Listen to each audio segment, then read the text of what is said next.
usually has most people stopping at a certain point. And that fear usually is based around whatever they may have to sacrifice and give up, or their non-belief that they would have the ability to do it, and that has stymied a lot of people. I deal with artists even now. I consult artists for free. I come in, if they want to know a lot about the music business and everything like that, I'll sit down and ask them a few questions. I first ask them, what is it that you see, how do you see yourself? And within the first minute of the conversation, I can tell how serious they are or not, and how much time I'm gonna give them. And then I always ask them, in a perfect world, where would you be? And depending on that answer, that also tells me a lot. But it always boils down to what they, regardless of how their upbringing was, what their skill set is. Some of them still have a level of fear, and it's going to take that, overcoming that, for them to reach their full potential. And it's just like Welcome to Just Men, a life-changing program that resonates hope as well as encouragement. The program gives you information and inspiration for the glory of God. I'm your host, Jeff Tate, and thank you for joining Just Men. On today's program, we have a very special guest. It is his first time being on Just Men. Please welcome Orlando Boyd. Brother Boyd, welcome to Just Men. Thank you, Jeff. Thanks for having me. Oh, man, it's a tremendous blessing for you to be on our program. You add value, man, to our program. I just want to thank you, and, man, I look forward to what we share. I appreciate it. I'm glad to be here. Man, so we got to start from the top and kind of go down, but let's kind of build on just who is Orlando Boyd, a little bit of your upbringing, kind of a quick bio. Okay. Well, Jeff, I was born and raised here in Nashville, Tennessee. Almost 40 years old now. But yeah, like I said, definitely been one that grew up in Nashville. Loved how my family came from a big family. From both sides, father and mother side. But as a young age, I knew I had something that I wanted to get out there. I mean, I actually thought I would be an artist as a performer, but that led me into, my shyness didn't quite let that come out. And so as I got older, got in through high school, I actually thought to myself that I would go into some type of law enforcement.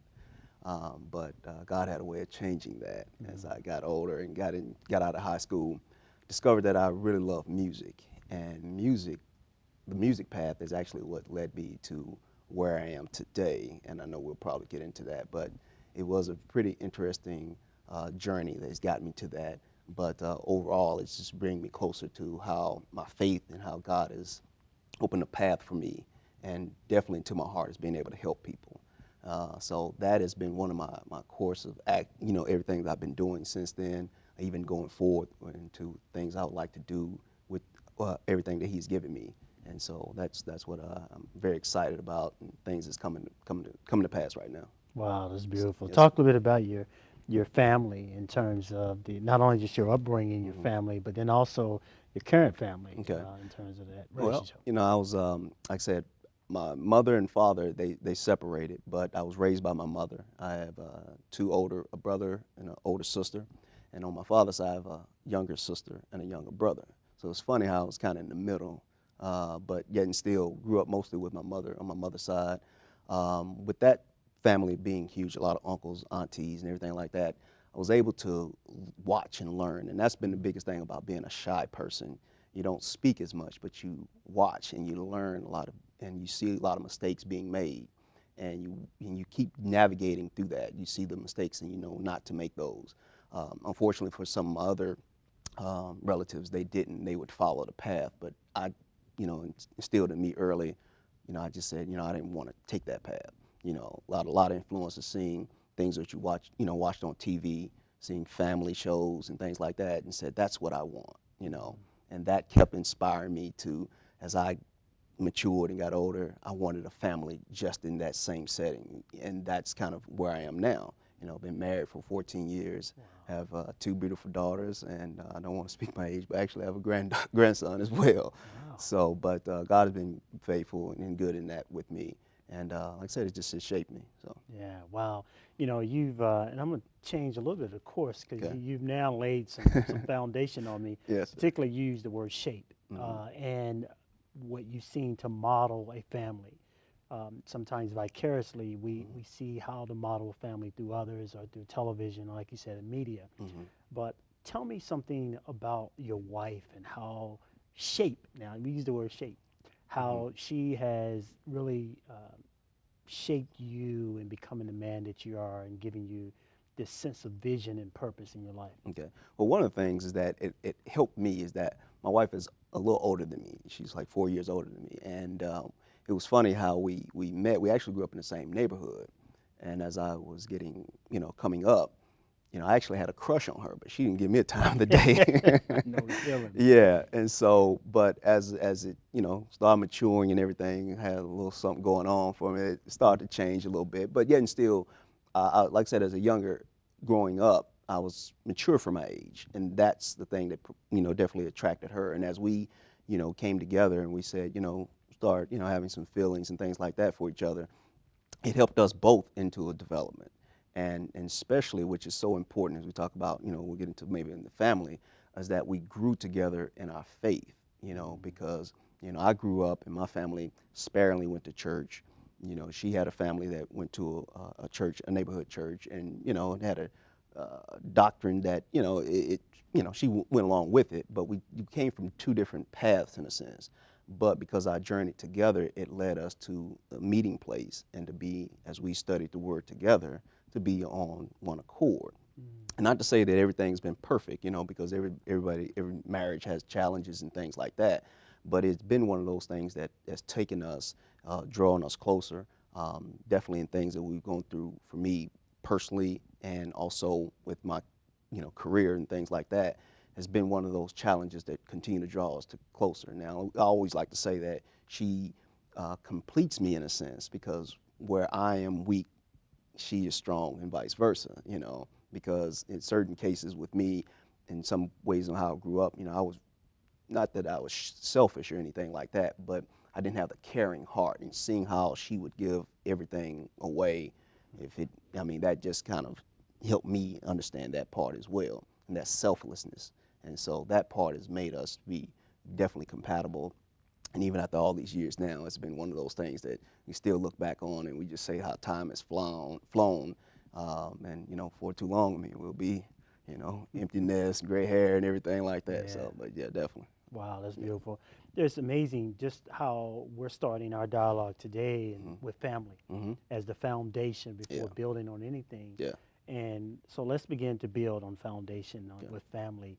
How do you balance family with the vision and also the vision in terms of your aspiration and ambition in media? Yeah, and studying a lot of successful men and women for that matter. There's always sacrifice that comes, and when I got into music and actually started out being a songwriter, um, when I got into that, my youngest daughter had just been born, and it took a lot of time away from me. I had to go in, write songs, be in the studio quite a bit, had a young group that we were managing, trying to get out and producing. And it kept, I have this certain drive that even as it wasn't as successful as I thought it would be, I wanted to continue to go into that. And the more I kept going into it, the less time I would have for my family. And it was really getting to a point where I looked up and my daughter was 4 years old. I'm like, oh man, I don't even remember where I don't remember when you got out of diapers. Wow. And even going forward, everything that came to pass, I launched a magazine. After that, the magazine led to radio, radio led to TV. And I had to basically learn a lot on, there's a certain amount of sacrifice, but I also have to sacrifice some other things as well in order to make sure that my family unit was together. And then that was a process. But through it all, though, like I said, that's the part that me and my wife being praying together, we were able to have balance in that because she would always bring me back and say, hey, listen, you spend a lot of time over here in radio. You spend a lot of time doing this. You still got to remember the family. And I came from that old school. My grandfather. He raised 15 kids and was out working, bring his check home to my grandmother, and she'd take care of everything. He sleep, go back to work next day. Seeing that, my whole thing was like my biggest thing is to provide for my family, but also part of that provision is I have to be there. I have to, sometimes my wife shouldn't be making all the decisions, and when it comes to, should our daughter go over here or spend the night over there? It needs to be two heads, and that's a process. That was a process I had to, continue to grasp with as I was still going after and pursuing, what I felt into my purpose and what my lane, my assignment was, and that's where it came into everything dealing with media, which. Wow, that's beautiful. So let's move into that because I can hear in your voice how those principles also carry over into your professional life. Talk a little bit about or give us kind of a glimpse of this, how music industry kind of opened up the doorways for you to birth the vision and the next vision in terms of not only just magazine, but then ultimately moving into television. So talk and walk me through those stages.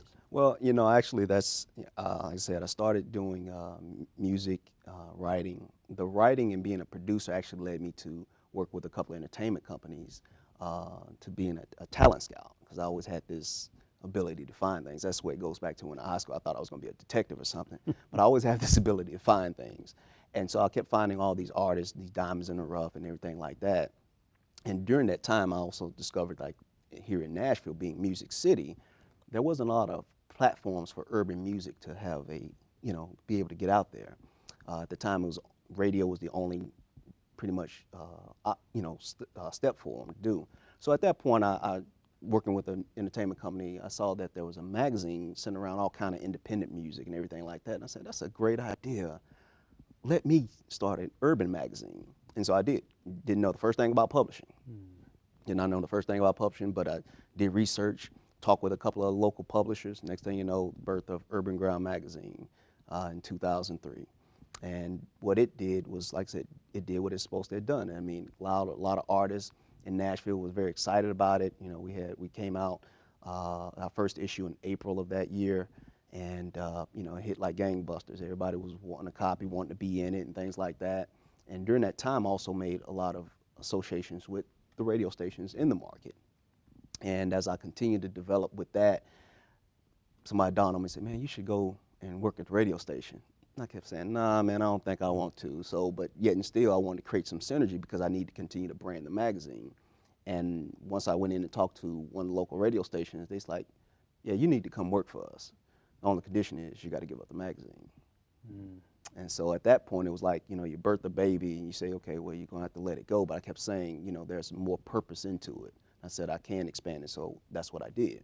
Went to go work for the radio station, learned that side of the business, which was, definitely light years ahead of where I was in the magazine. And during that process and meeting with a lot of different clients and everything like that, it opened up the door for, like I said, didn't know radio, but got invited to say, hey, listen, why don't you come and run a radio station?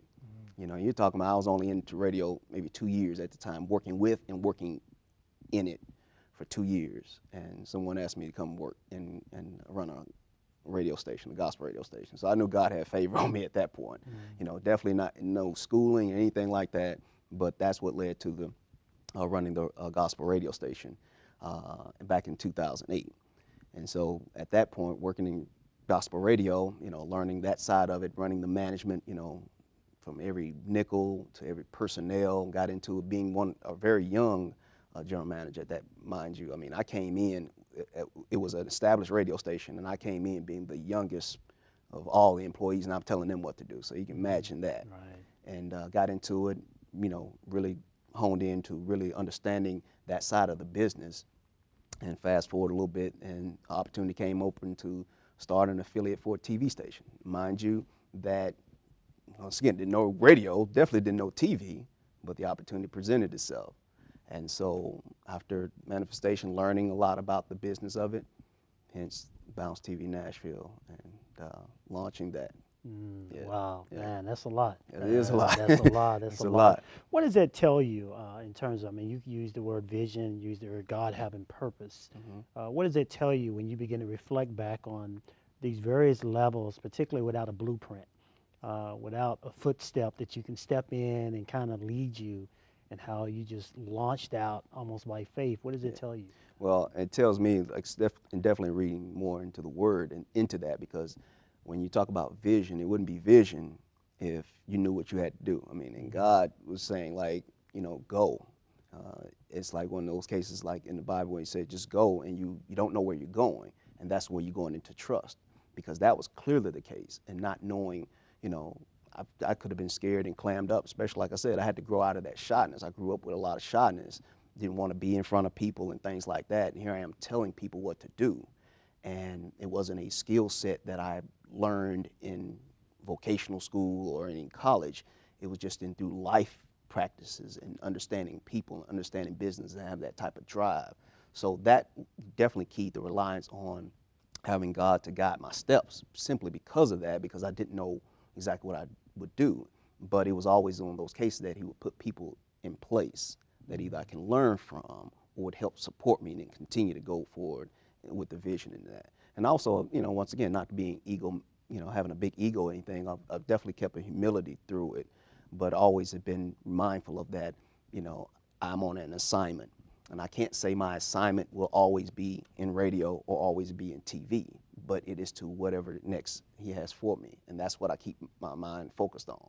Yeah, wow, that's beautiful. I know the word talks about that your gift would make room for you, and in many aspects, you're sort of exemplifying how that gift begins to operate. You being still, but it does the work, and you just surrender to the gift. One of the things that I want to ask you about in terms of what you see that sort of hinder many people from going to that next level. One of the things you used it twice. In fact, you talked about sacrifice, and you talked about bringing forth, the magazine, but you had to let that go. And so, what does that tell you, and what have you learned when you're dealing with various artists, you're dealing with different people?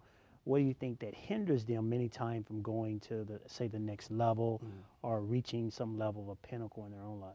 That's one word: fear. Fear usually has most people stopping at a certain point. And that fear usually is based around whatever they may have to sacrifice and give up, or their non-belief that they would have the ability to do it, and that has stymied a lot of people. I deal with artists even now. I consult artists for free. I come in, if they want to know a lot about the music business and everything like that, I'll sit down and ask them a few questions. I first ask them, what is it that you see, how do you see yourself, and, within the first minute of the conversation, I can tell how serious they are or not and how much time I'm gonna give them. And then I always ask them, in a perfect world, where would you be? And depending on that answer, that also tells me a lot. But it always boils down to what they, regardless of how their upbringing was, what their skill set is. Some of them still have a level of fear, and it's going to take that, overcoming that, for them to reach their full potential. And it's just like in any. I use a lot of sports analogies as I talk with people as well. A lot of times people can relate to athletes strive to train their body and do everything to be the best that they can be on whatever sporting competition they're into. But as a music artist, it's still, there's a lot of parallels to that, and that's what you try to use those as platforms for them to understand, like, hey, this is the things that can stymie you. There's going to be some failures. It's not a success unless you have some failures with it. And so I go through that all the time. And once again, those who overcome that, those are the ones that continue to, rise to the top. And like I said, I'm not saying I'm perfect. I mean, I'm not. If I said in a perfect world, am I where I want to be? No. But yet and still, I know I got to keep going and not to have fear to slow me down, for sure. Wow, that's beautiful. How do you overcome fear? How do I overcome fear? Yeah. Man, it really starts in faith. I mean, that's the biggest thing, simply because I know that if I am purpose to do it, I got to start into, okay, that I'm not alone in going after it. I know that I have to be armed, and there's not going to be too much on me that I cannot bear. So that's how I go into it. Now, truly, I wouldn't be lying to you if I said, hey, there are some things that kind of have me concerned or burdened. That always happens because I do try to shoulder a lot, but I wouldn't say fear is one of those things. I remember when I first started the radio station, started running the radio station, and the staff would use coin this term by say, "Oh, there's our fearless leader," and is because I would always jump in. I mean, that's been my thing. If I know I'm gonna have to get into it, even though I don't know what I may be doing, I'm gonna jump in feet first, figure it out, and then we're gonna move forward. I have no time for fear. We got to get things going. So. And it's Wow. one of those things in broadcasting. The show must go on, and you're gonna sit there and wallow and be all scared. You don't need to be doing that. So, Wow. yeah, Let's talk about this new project, Bounce TV. yes, Give me some insight there and the vision and how you're able to operate in a level of confidence and a level of, as you call, faith, yeah. even dealing with television. Well, and I'll start by this. It came to a point back in 2010, I believe, that, well, actually 2011, and I thought I thought my assignment was up in radio. And Lord spoke to me, said, your next assignment is in TV. So I, at that point, said, okay, well, I know now my exit is out the door in radio. How's this going to be? I thought I was going to go work, sales at one local TV station just to learn that side.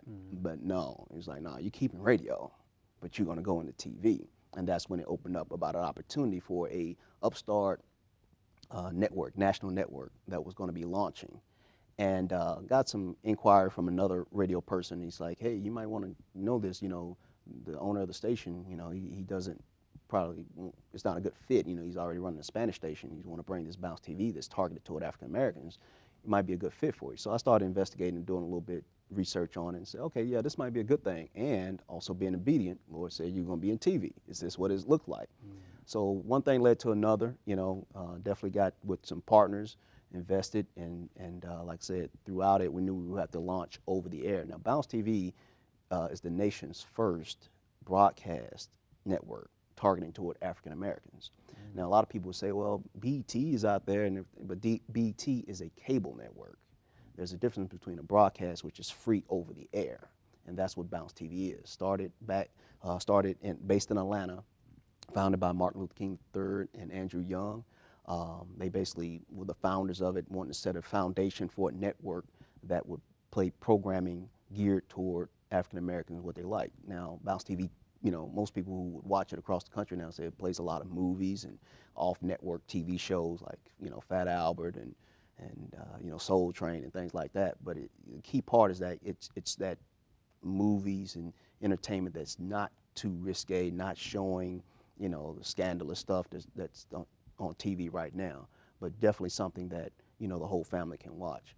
And like I said, here recently, we were just able to get the TV station on Comcast, which has been most networks, most affiliates across the United States, mostly already had cable deals already, but Nashville was pretty slow. We only were broadcasting over the air on our digital channel for almost 2 years.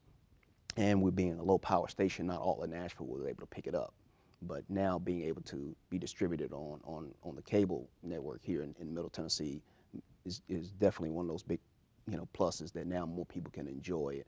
And that's where we'll be doing a lot of our yeoman work going into the next phase of what we'll be doing in media. Wow, that's beautiful. How does Bounce TV reflect your character and reflect your integrity as a man, as a husband, as a father?